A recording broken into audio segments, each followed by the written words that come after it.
माध्यमिक शाळा खोकरमोहा ही बीड जिल्ह्यातील उपक्रमशील शाळा आहे आणि आपल्या शाळेमध्ये परसबागेचं नियोजन करण्यात आलेलं आहे आणि या परसबागेमध्ये कृषी या NSQF विषयाअंतर्गत विद्यार्थी स्वतःहून फवारणीचं काम करतायत, तसेच परसबागेच्या निगेचं काम करतायत। हे आपल्याला आज त्या ठिकाणी प्रत्यक्ष पाहायचं आहे।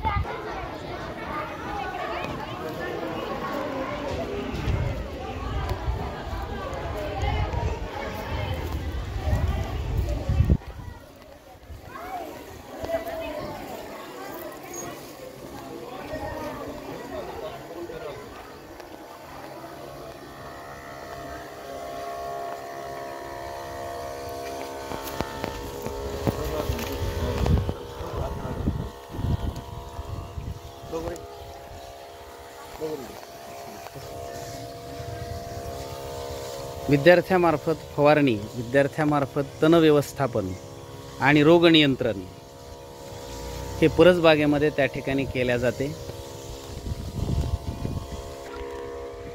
परसबागेमध्ये मिरच्यांची रोपे, वांगी, विविध वृक्ष, तसेच ज्यामध्ये भाज्या देणारा वृक्ष म्हणजे शेवगा, त्याच्यासोबतच नारळ, आंबा, कोबी आणि यासोबत प्रत्यक्ष आहारामध्ये वापरल्या जाणारे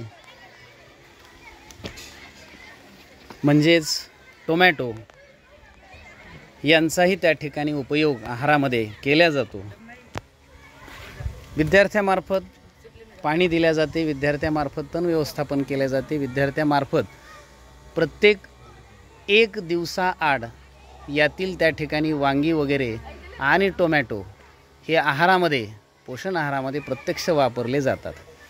जिल्हा परिषद माध्यमिक शाळा खोकरमोहा प्रधानमंत्री पोषण शक्ती अभियानाअंतर्गत परसबागेचा हा उपक्रम अतिशय त्या ठिकाणी जिल्ह्यामध्ये नावाजलेला उपक्रम आपल्या जिल्हा परिषद माध्यमिक शाळा खोकरमोहामध्ये प्रत्यक्ष राबवला जातो।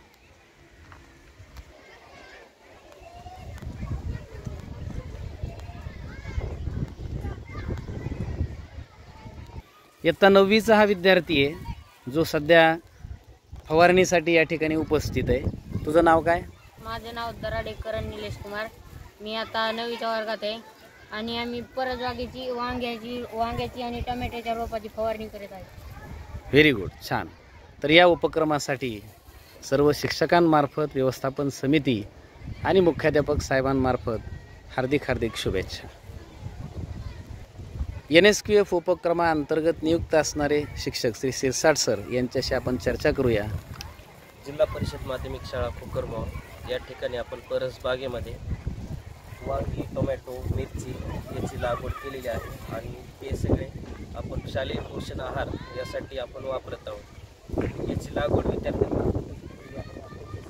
पण विद्यार्थी करत आहेत चांगल्या प्रकारे आणि आता सध्या आपण त्याची फवारणी करत आहोत। तर जिल्हा परिषद माध्यमिक शाळा खोकरमोहाचा हा उपक्रम परसबागेचा अतिशय उत्कृष्ट आहे। माझी शाळा सुंदर शाळा या उपक्रमामध्ये आपली शाळा यावर्षी जिल्हास्तरीय सर्वप्रथम आहे। शालेय व्यवस्थापन समिती अध्यक्ष भीमराव मिसाळ, उपाध्यक्ष अशोकराव मिसाळ, मुख्याध्यापक साहेब, शिक्षक वृंद यांच्यामार्फत या उपक्रमाला भरघोस असा प्रतिसाद आणि पाठबळ मिळत आहे। त्यामुळे या सर्वांचे, ग्रामस्थांचे, पदाधिकाऱ्यांचे व्यक्तिशः मी आभार मानतो। धन्यवाद।